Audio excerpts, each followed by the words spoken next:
Welcome back to the Bear Market Brief podcast. I'm your host, Aaron, and after a bit of a hiatus, we're back with a special episode today. Joining us for a foray into all things Ukraine are Fabrice, Deprez, and Eilish, Hart, the editors of BMB's Ukraine coverage.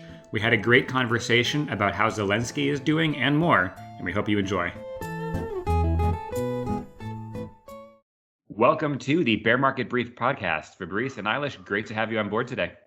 Hi. We're going to take a little departure from the usual Russia. It's exciting to have you both, Fabrice and Eilish, put together our Ukraine coverage every week. So before we dive into all things Ukraine, I wanted to start by asking both of you to introduce yourselves. I can start. So my name is Fabrice Deprez. I'm a French journalist and analyst correspondent here in Kiev, Ukraine. And I am the managing editor of the BMB Ukraine newsletter, which, yes, we publish every week.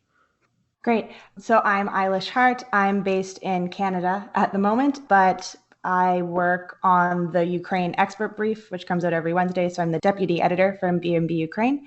And my other job is I'm a news editor for Meduza. So I cover Russia as well.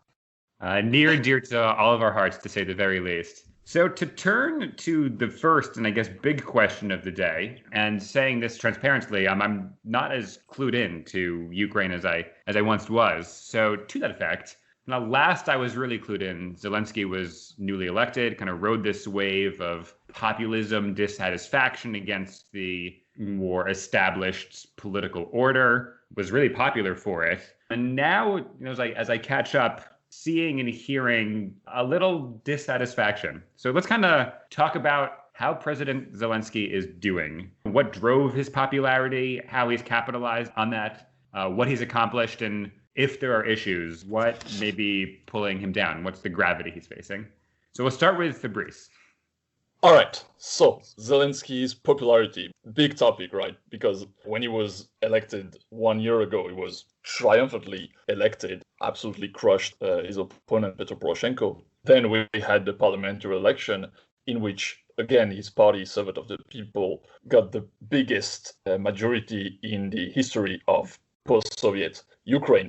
And that was a victory that was, again, riding on Zelensky's personality. We had complete unknown people. There was the famous case of the wedding photographer in Zaporozhye, if I'm not mistaken, which won the deputy seat just by virtue of being Zelensky's candidate. So there was huge expectations, and unsurprisingly, those expectations were not met, which was, I think, pretty much impossible from the start. And so 1 year later, his popularity has been clearly decreasing, for sure. There was actually a few polls released last week, which have shown that it's not as bad as maybe it's been portrayed by many Western analysts, in the sense that, of course, his popularity was always going to go down as soon as his biggest claim to popularity, which was to not be a politician, that would end, by virtue of becoming the president, that would lower. But it still remains the country's most popular figure, right? So that's still not too bad. But yeah, he's been facing a lot of issues. Obviously, his popularity is something that matters a lot to him, and that maybe drove him to some questionable decision, the main one being, So where, just if I may butt in for a second, is his popularity at? What did the surveys reveal? Do you remember the percentages? Right. The latest poll by the rating agency was, if I remember correctly, that he had 51% of respondents not supporting him. So that was the headline, a majority of respondents do not support him, 44% still supporting him. And the context that the polling agency was giving is that at the same point of the presidency, Poroshenko had 25% of support, and Yanukovych, the president before him, had 26%.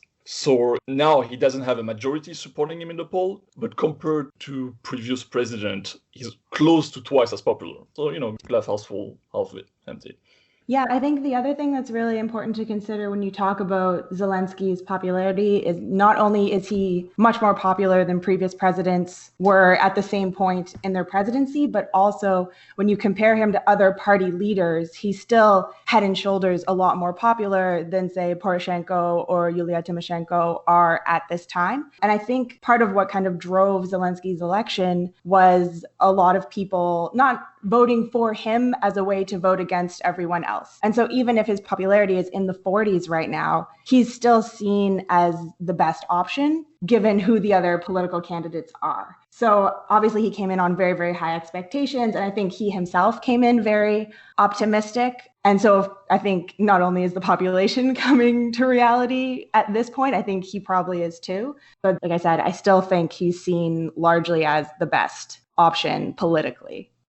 I would add on top of that, one year later, there is this clear sense that, of course, he could not fulfill all expectation. And there is also this popular idea, I would even say consensus right now in Kiev, that Zelensky is a weak president. You have this idea that he's someone who means well, who, wants to do stuff, but who obviously doesn't have political experience, who's maybe not surrounded by the best people, and so is struggling to maybe do the things he would like to do.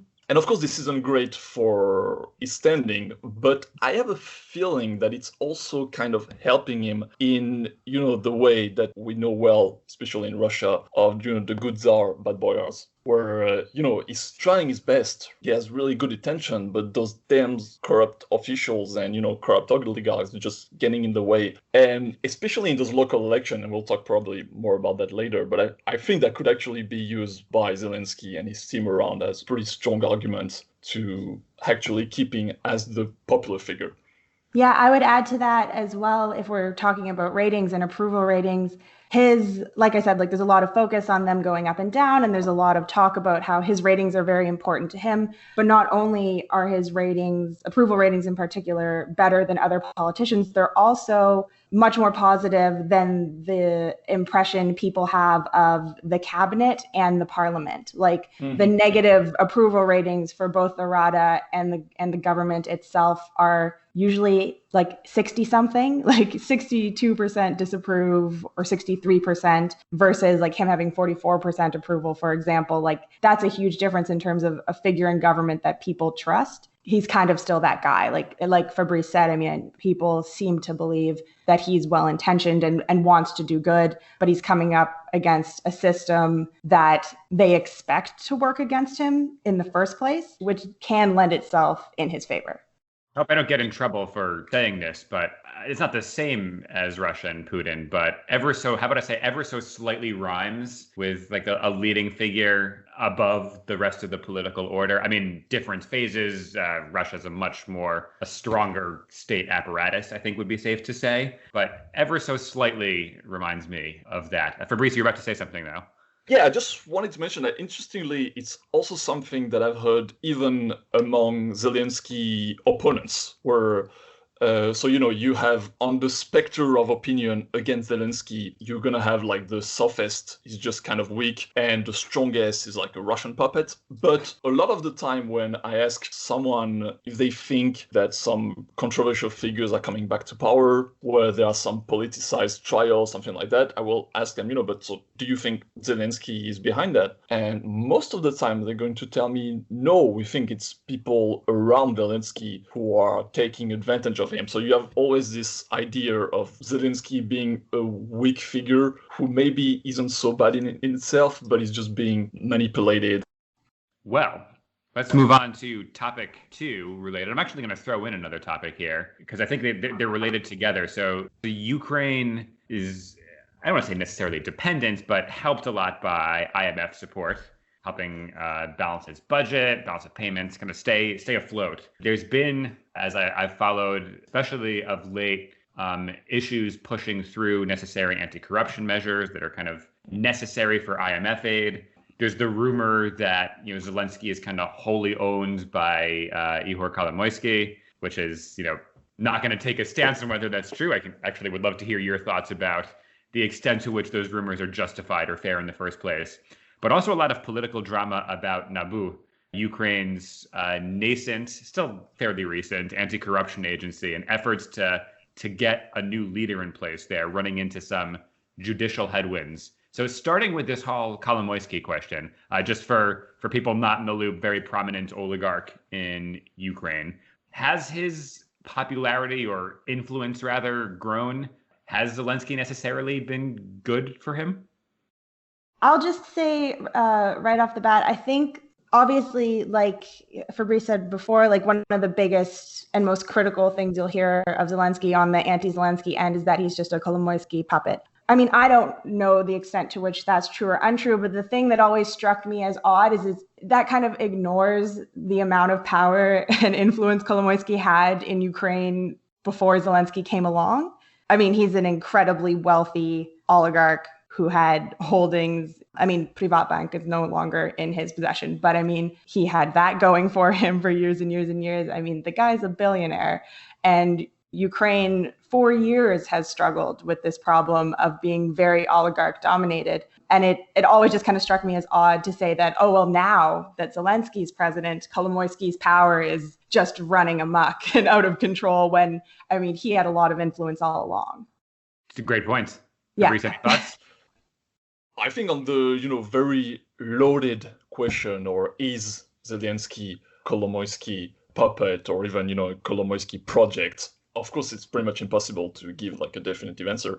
There are a few things that we can say. First, Zelensky's election allowed Kolomoisky to come back in the country. That's one thing. He had been for several years. He'd been living between Switzerland and Israel because he was afraid of being arrested. And Zelensky's election allowed him to come back. It's also no secret that Zelensky's campaign was heavily supported by Kolomoisky. Kolomoisky himself said that, he would like to see Zelensky as a president. Now, once that election happened, there is I don't think we can, really say that there is Kolomoisky presence that kind of drive every decision. Doesn't look like that. And in fact, in the last few months, especially with the latest reshuffle, the main focus of interest has been Rinat Akhmetov, which is Ukraine's richest, wealthiest oligarch, and which has seemed to be growing in influence in the last few months. And of course, who is a competitor of Kolomoisky. So we've had a redistribution of the cards rather than really one oligarch's taking everything. And to jump in, so by the reshuffle, you mean of the cabinet in the government, correct? Yes, absolutely. In March, Zelensky fired the Prime Minister, Alexei Moncharuk, and most of the government, and decided to, appoint a new government. Typical of the times. I recall that happening only a couple of weeks ago, but the difference between 6 months and 3 weeks during COVID is the same. But Eilish, you were going to say something. The thing I was going to add is there's also a lot of focus, like we said before, on Zelensky being a Kolomoisky project, for example. But the thing that's kind of interesting, if you look at what's happening in the parliament, where Servant of the People does have this majority that's not so functional at this point, is that there's a faction within Servant of the People that people talk about as a Kolomoisky faction, and a lot of the time that group, even if they're not that big or that necessarily influential, they create a lot of discourse that, to me at least, and to I think the impression that I get from a lot of experts, is that the discourse and kind of the initiatives they put forward actually work against what was presented as the party's interests and Zelensky's own interests a lot of the time. And I think Nabu is a great example of that, where you've got some of these guys stirring up trouble that would definitely benefit oligarchs like Kolomoisky or his interests in like particular cases, but they don't kind of jive with what Zelensky and Servant of the People are working towards. So I think that's also something to consider. I mean, in terms of the campaign and Kolomoisky's backing of Zelensky's campaign, and also like the influence that his media holdings have, like absolutely. I think at that point, some of these criticisms seemed, at least to me, more valid. At this point, now that he's actually in power and trying to make things work, and like you said before, hang on to these relationships with international organizations like the IMF, which are absolutely crucial, what these smaller factions do to kind of promote Kolomoisky's interests work against the greater good in a way. So I think that's also something to keep in mind. So turning to this Nabu situation. So as best I understand, a court blocked the appointed head from taking charge. Is that correct? And I've heard this is a very, very murky situation. Okay, Eilish is shaking her head. There's something wrong there. Please enlighten both me and our listeners. Sure. Yeah, I've been reading up about this because the situation is so murky. I mean, they didn't block the appointment of the NABU director. What the court ruled was that the fact that he was appointed by Poroshenko was unconstitutional. And so, I mean, I'm not a constitutional lawyer, but on the one hand, they're not wrong because the Constitution doesn't mention NABU. On the other hand, the law governing the National Anti-Corruption Bureau of Ukraine says the president will appoint the director. So, I mean, that's like a clear kind of conflict of interest there right off the bat. It's one that's been brought up before, and it's something that at the kind of legislative level, there hasn't been much of an attempt to fix, even though it's been pointed out before that like the Constitution and the law governing NABU weren't harmonized. But what gets murky here is instead of making an attempt to kind of fix the legislation, which is the actual problem, the Constitutional Court just pointed directly to the fact that Poroshenko appointing the director is the whole problem, and that's what's unconstitutional. You are correct in that this is indeed murky constitutional issue. This isn't just, I mean, I've seen it presented as, oh, it just corrupts judges X, Y, and Z, but it sounds like there actually may be a legal issue here, a valid, dare I say?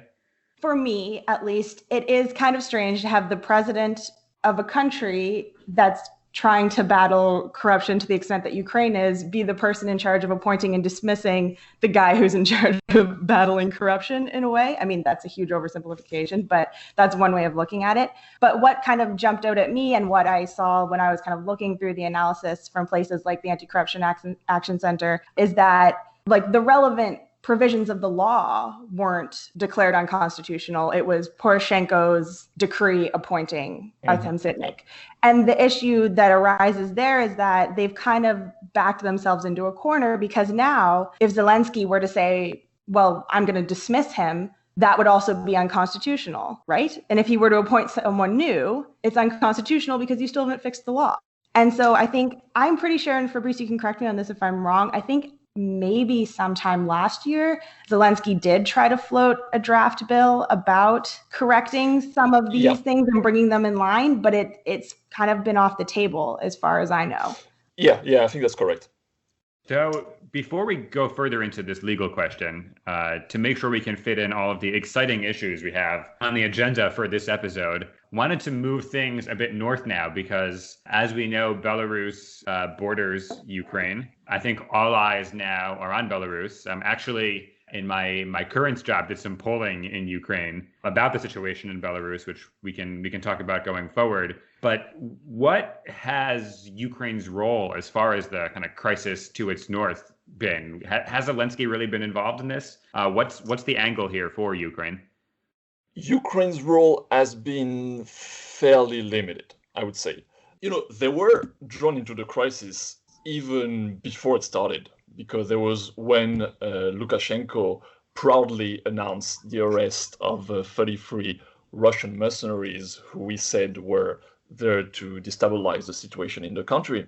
Kiev realized that several of these mercenaries had been involved in fighting with Russia-backed separatists in eastern Ukraine, and so tried to get the extradition. And that was 1 week before the presidential election on the 9th of August. So Ukraine was already involved, and I think, and what I've heard from local analysts, that this kind of made it harder for Ukraine to react quickly when the first protest started. First, because it didn't see it coming, like everyone, but also it was involved in those negotiations to try to get those mercenaries sent to Ukraine. And so they were kind of afraid of speaking too strongly against Lukashenko. The mercenaries were sent to Moscow on August 14th, so that kind of solved the issue. And so then Ukrainian diplomacy was a bit tougher. They announced a pause of the relationship with Belarus, which isn't exactly clear what it means, by the way. It's not really a freeze of the relationship, but okay, why not? But beyond this, Ukraine doesn't have a lot of leverage. Ukraine realizes that. It has even less now because, before Lukashenko was kind of trying to do this balance between East and West. And so there was some space for Ukraine here. For example, on the topic of annexation of Crimea, Lukashenko he never really recognized the annexation, never really fully condemned it either. But so there was some space to talk here. But now, since everyone expects Lukashenko to go full east, let's say, that space is probably closing for Ukraine, so they will have even less leverage. And now they are basically trying to echo the Western position. Yeah, I think an interesting thing for me was kind of following the Ukrainian takes on what was happening in Belarus before and after the election. And like even before I think the protests started, people were watching to see what would happen. And I did see kind of among the expert circles and stuff, some people arguing, from a Ukrainian perspective and what's good for Ukraine in terms of kind of foreign policy in the region. Some people were saying, well, in terms of Kyiv's interests, Lukashenko isn't the worst option. Like if he's still in power, it makes Belarus's foreign policy predictable in a way. Like Fabrice said, he hasn't really recognized the annexation of Crimea. There's an understanding that he'll keep Russian troops away from Ukraine's northern borders and things like that. So some people were saying, when he gets reelected, because that was the presumption since Belarus hasn't had free or fair elections in its independent history, it's not that bad for us. Once the things kicked off with the mercenaries, like you said, and then, of course, the elections and all the protests that followed, I think a lot of people in Kyiv kind of had to rethink how they were looking at Belarus. And I think one of the questions that will be interesting going forward will be, like you said, Fabrice, that Ukraine is now watching to see what the EU is going to do. And if the EU slaps sanctions on Lukashenko or on other people in the Belarusian authorities who are responsible for some of these crackdowns on protesters, it'll be interesting to see whether or not Kyiv follows suit and how that will affect kind of relations in the region, because a lot of people are saying, well, if that does happen, kind of the normalization that appeared to be going on in relations with Belarus to some extent is kind of out the window, and they're pushed back towards Moscow. While we're on the topic, we talked about the election in Belarus, but with all the chaos going on, let's not forget Ukraine in just over a month also has local elections. So we have a few minutes left. Can you give us a preview of kind of what these elections may mean or not mean? What should we expect? Sure. So yeah, local election usually on the biggest issue in Ukraine. This year it's a little bit different for several reasons. The first, and I guess the biggest one, is that this is the first election that Zelensky might lose. Not literally, of course, he's not competing in any of the election, but his party could have a lot of trouble in several cities because yes, it's local elections, so mayors and city councils all over Ukraine. And so all parties from, Poroshenko European Solidarity Party to the pro-Russian opposition platform, all parties are seeing this as a major opportunity to beat Zelensky, servant of the people. The other big thing is that there is still the coronavirus pandemic happening, that the situation has been actually getting worse and worse in Ukraine in the last few weeks. The number of cases has been rising. This summer it was generally around 1,500 new cases every day. Right now we are at about 3,000 and about 50 dead people every day, which is bad and getting worse. One big political consequence of this is that it has made a lot of cities and regions very unhappy about the quarantine measures. So there have been, a lot of rebellion against the center, let's say. So this will also be an issue. And how will the election happen in those conditions is a little bit unclear. So yeah, it's unusual time for such election, and it's the first major electoral challenge for Zelensky. Yeah, I mean, the other thing that I'll add is in terms of a reason to watch these local elections is because these are happening after decentralization reforms. So whoever gets elected this time around into these, governing bodies will have more autonomy, and they'll also be handling more tax dollars than the previous administration. So I think that's something that's important. On the other hand, I don't necessarily know if that importance is resonating with the electorate at this point. I mean, if you look at some of the polling that's happening right now, a lot of people are still, under the impression that these elections won't really change anything at the regional level. Like they don't expect any kind of vast improvements despite the reforms that have happened. And so I think I don't know what voter turnout will be like in terms of the fact that there is a pandemic and people don't really expect these elections to be very impactful. That said, like Fabrice said before, like a lot of groups are seeing this as elections happening at a level where servant of the people can be beaten, in part because they don't have the kind of regional networks that other more established parties have throughout the regions. So I think that's an interesting thing to watch. I mean, even what servant of the people ran on last year during the parliamentary elections was being A, Zelensky's party, and B, all new faces. You know, like we're not the party in power, we're the underdogs, we're going to bring something new to politics. Now, at kind of the parliamentary level, servant of the people has had a majority for a year. They got some stuff done in the first 6 months, but it's dropped off significantly. And they no longer have, the edge of saying we're new. And that is kind of what their brand ran on before. And at this point, people have an impression of what servant of the people's politicians do. And so that brand doesn't have the same kind of power it did last year. Interesting point. And I think on that note, we are out of time. So thank you so much to both of you for joining. This was really enlightening for me, and I'm sure the listeners too. So I, for one, will be looking forward to the next editions of the Ukraine Brief. Thank you. Thank you very much. Thank you as always for joining, and stay tuned for future episodes. And don't forget to follow BMB Russia and Ukraine at the hashtag @BearMarketBrief.